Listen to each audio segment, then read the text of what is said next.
Hello दोस्तों, स्वागत है आपका अपने यूट्यूब चैनल के ऊपर। तो दोस्तों, जैसे आज ना हम इंडियन ओवरसीज़ बैंक स्टॉक का एक छोटा सा एनालिसिस करने वाले हैं। तो दोस्तों, इस इंडियन ओवरसीज़ बैंक्स में 3-4 न्यूज़ है। इस न्यूज़ के बेसिस के ऊपर हम स्टॉक्स का एनालिसिस करने वाले हैं। तो सबसे पहली न्यूज़, तो गवर्नमेंट क्या करना चाहती है, इन बैंक्स को प्राइवेटाइजेशंस करना चाहती है। तो सबसे पहली न्यूज़ थी प्राइवेटाइजेशन से रिलेटेड इनकी एक न्यूज़ थी। तो इसके चक्कर में स्टॉक्स में काफ़ी रनअप ले चुके। ना ही इंडियन ओवरसीज़ बैंक ही खाली एक ऐसा बैंक है जिसका गवर्नमेंट प्राइवेटाइजेशन करना चाहती है। इसके अलावा बैंक ऑफ इंडिया नहीं, बैंक ऑफ महाराष्ट्र और सेंट्रल बैंक ऑफ इंडिया, ये दो और बैंक है जिनका प्राइवेटाइजेशन करना चाहती है। तो इसके चक्कर में स्टॉक्स काफ़ी ऊपर या काफ़ी अच्छा 50% के रिटर्न्स क्या किए अभी तक स्टॉक्स ने जनरेट किए। तो दोस्तों, एक मिनट में एक और आर्टिकल पब्लिश हुआ था तो मिनट न्यूज़पेपर में, और इनका कहना ये है क्या करना चाहती है गवर्नमेंट, कुछ फंड इन 3 बैंक्स में क्या करना चाहती है, डिपॉजिट करना चाहती है। उसमें Indian overseas bank, central bank और यूको बैंक। तो अब इस बैंक में फंड को गवर्नमेंट की तरफ से क्यों मिल रहा है, क्योंकि इन बैंक को पीसीए फ्रेमवर्क से जल्द बाहर क्या किया जा सके, निकाला जा सके। इसीलिए इंडियन ओवरसीज़ बैंक्स को में क्या करना चाहती है गवर्नमेंट, फंड क्या करना चाहती है, डिपॉजिट करना चाहती है। और यहाँ तक और भी एक न्यूज़ है कि गवर्नमेंट के फाइनेंस मिनिस्टर ने आरबीआई से रिक्वेस्ट की है कि इन तीनों बैंकों को क्या किया जाए, पीसीए फ्रेमवर्क से बाहर निकाला जाए। तो पीसीए फ्रेमवर्क में बैंक क्यों डालती है आरबीआई, तो इसको अगर डिटेल में समझना है तो आप बहुत सारे वीडियोस यूट्यूब पर अवेलेबल है, वो जाकर देखिए अगर इस वीडियो में।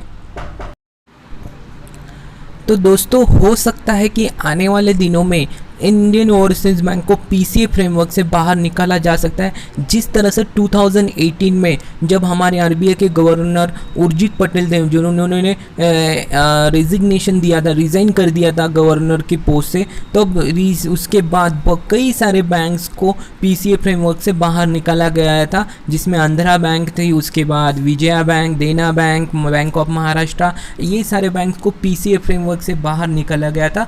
और उसके बाद अभी हमने पिछले साल देखा कि कई सारे बैंक्स को का मर्जिंग किया गया, ठीक है। तो इसके चक्कर में तो सबसे पहला न्यूज़ हमारे लिए ये बनती है कि कोई भी बैंक का मर्जर पॉसिबल हो सकता है जब वो पीसीए फ्रेमवर्क से बाहर आ सके। जब पीसीए फ्रेमवर्क से कोई बैंक बाहर आता है तभी उसका क्या हो सकता है, मर्जिंग पॉसिबल हो सकता है। तो आने वाले दिनों में ये बैंक भी पीसीए फ्रेमवर्क से बाहर आने के चांसेस है। रिसेंटली आपने देखा होगा कि आईडीबीआई बैंक को भी आरबीआई ने क्या किया, पीसीए फ्रेमवर्क से बाहर निकाला गया है। तो दोस्तों, ये इंटरेस्टिंग देखना होगा कि पीसीए फ्रेमवर्क से ये इंडियन ओवरसीज़ बैंक बाहर आता है या नहीं आता है।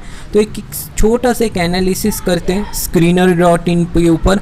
दो बैंक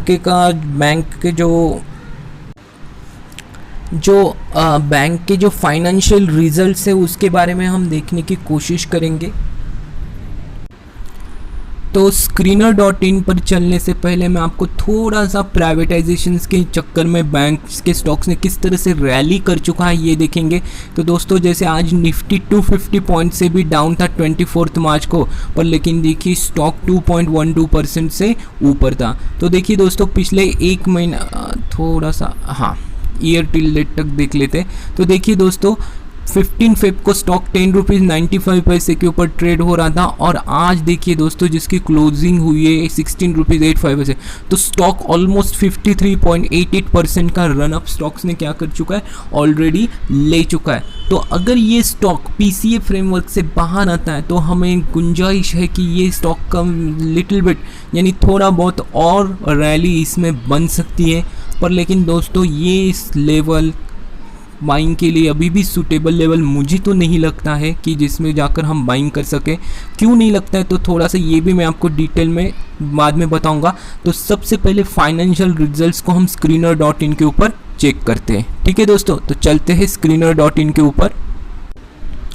तो दोस्तों, जैसे हम यहाँ पे screener.in पर आ चुके हैं, तो दोस्तों ये देखिए जैसे इनकी जो क्वार्टरली रिजल्ट्स को हम ऑब्ज़र्व करते हैं, जैसे कि FY21 का जो अभी चल रहा है, तो उसमें देखिए दोस्तों बैंक कंटिन्यूसली पिछले 3-4 क्वार्टर से क्या कर रहा है, प्रॉफिट डिक्लेयर कर रहा है। आप देखिए यहाँ पे नेट प्रॉफिट कंटिन्यूसली शो हो रहा है, यानी पिछले मार्च से बैंक क्या कर रहा है, प्रॉफिट डिक्लेयर करते जा रहा है। तो दोस्तों आने वाले दिनों में हो सकता है बैंक आगे भी प्रॉफिट डिक्लेयर कर सके। उसके बाद देखिए दोस्तों बैंक के एनपीएस की सिचुएशंस देखिए दोस्तों, कंटिन्यूसली नेट एनपीए देखिए कंटिन्यूसली क्या होते जा रहे हैं, डिक्रीज होते जा रहे हैं, कम होते जा रहे हैं। तो हो सकता है कि आने वाले दिनों में ये बैंक प्रॉफिट भी डिक्लेयर कर रहा है। दूसरी बात एनपीए की सिचुएशंस भी क्या होती जा रही है, कम होते जा रही है। तो हो सकता है कि आरबीआई इसके ऊपर पीसीए फ्रेमवर्क से इंडियन ओवरसीज बैंक्स को बाहर का रास्ता दिखा सकती है। क्योंकि देखिए दोस्तों पिछले कुछ क्वार्टर्स में, जैसे कि पिछले 2015 को इसको बैंक को जैसे पीसीए फ्रेमवर्क में डाला था, तो हम 2015 से इनके रिजल्ट्स को, एनुअल रिजल्ट्स को हम देखेंगे कि देखिए दोस्तों 2015 से बैंक का जो नेट प्रॉफिट था, आप यहाँ पे ऑब्जर्व कीजिए, नेट प्रॉफिट -454 करोड़, 2016 में -2897 करोड़। तो देखिए दोस्तों नेट प्रॉफिट कंटिन्यूसली 2015 से लेकर 2020 तक, यानी 5 साल बैंक कंटिन्यूस लॉस में चल रहा था, कंटिन्यूस लॉस में डिक्लेयर लॉस में था। तो अब आने वाले कुछ सालों में जैसे बैंक अपना जो है पीसीए फ्रेमवर्क से बाहर आ सकता है, प्रॉफिट डिक्लेयर कर सकता है, तो उसी तरह के स्टॉक्स में भी हमें क्या हो सकती है, आने वाले दिनों में रैली देखने को मिल सकती है। तो दोस्तों कुछ निगेटिव पॉइंट्स भी मैं आपके साथ रखना चाहूँगा, शेयर करना चाहूँगा कि सबसे पहला निगेटिव पॉइंट ये है कि यहाँ पर जो बैंक के एम्प्लॉयज़ हैं उन्होंने प्राइवेटाइजेशंस को काफ़ी अपोज किया है। जैसे 2 दिन को उन्होंने स्ट्राइक्स रख के इस बैंक प्राइवेटाइजेशन, यानी पूरे बैंक एसोसिएशन में स्ट्राइक रखा गया था और उन्होंने क्या किया था, प्राइवेटाइजेशंस को अपोज किया था। तो आने वाले दिनों में ये भी हमें देखने लायक ये रहेगा कि सच में इंडियन ओवरसीज बैंक्स का प्राइवेटाइजेशन हो पाएगा या फिर नहीं हो पाएगा, ये आने वाले दिनों में देखने का सिर्फ एक न्यूज़ है, कुछ भी अभी तक कंफर्म हुआ नहीं है कि प्राइवेटाइजेशन कंफर्म होगा करके। सिर्फ न्यूज़ बेसिस के ऊपर स्टॉक्स ने देखिए 54% के रिटर्न ऑलरेडी दे चुका है। तो दोस्तों दूसरा पॉइंट मुझे ये लगता है कि आज यानी 24 मार्च को जैसे हेल्थ मिनिस्ट्री तरफ से जैसे कहा गया है कि कोरोना वायरस के न्यू वेरिएंट्स का, जैसे यूके वेरिएंट, ब्राज़ील का वेरिएंट, अफ्रीकन वेरिएंट्स के केसेस भी इंडिया में क्या हुए देखे गए। तो उसके चक्कर में स्टॉक्स काफ़ी, यानी निफ्टी में काफ़ी गिरावट देखने को मिली। मोर देन 250 पॉइंट जो निफ्टी था वो गिर चुका था, और बैंक निफ्टी भी देखा जाए तो 850 पॉइंट से ज़्यादा की गिरावट वहाँ पर दिखाई देगी थी।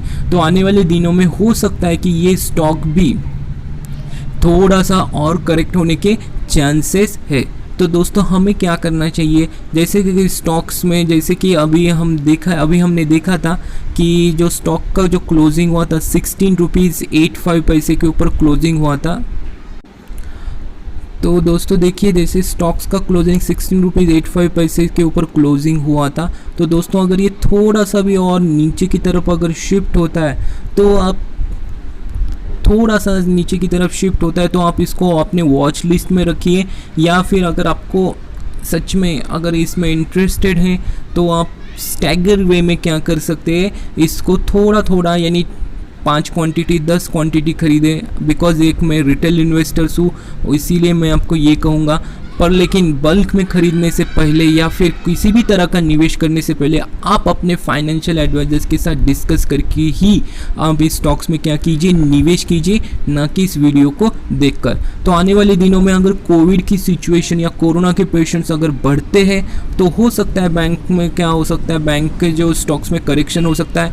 ऐसे स्टॉक्स क्या होता है, देखिए दोस्तों एक ही महीने में ये स्टॉक 30% 40% के रैली दिखाते और फिर कई सालों तक, यानी एक साल तक ये स्टॉक्स में क्या होती है, एक साल तक ये इसमें क्या होती है, नीचे चलते, डाउन चलते। देखिए 20 अगस्त से अगर देखा जाए तो ये स्टॉक पीछे 4-5 महीने तक देखिए ये अंडर परफॉर्म करता रहा, तो हो सकता है कि ये स्टॉक पिछले 5-6 महीने के लिए वो नीचे ही चला जाएगा और एक ही महीने में आपको इतने सारे रिटर्न्स आपको ये क्या कर सकते हैं, दे देते। तो स्टॉक्स काफ़ी रिस्की होता है इस तरह के स्टॉक्स में निवेश करना। तो निवेश करने से पहले मैं आपको ये सलाह दूंगा कि थोड़ा सा पेशेंस रखिए, आने वाली सिचुएशंस को, कंडीशंस को ऑब्जर्व कीजिए और उसके बाद ही आप अपने इन्वेस्टमेंट का डिसीजन लीजिए, ना कि इस वीडियो को देखकर। दोस्तों आशा करता हूँ ये वीडियो अगर आपको अच्छी लगी होंगी तो इस वीडियो को लाइक कीजिए और अपने दोस्तों के साथ शेयर कीजिए। और दोस्तों अब एक और बार मैं आपको डिस्क्लेमर ये देना चाहूँगा, निवेश करने से पहले आप अपने फाइनेंशियल एडवाइजर्स के साथ डिस्कस करके ही किसी भी तरह के स्टॉक्स में निवेश कीजिए, ना कि इस वीडियो को देखकर। Thank you for watching my video.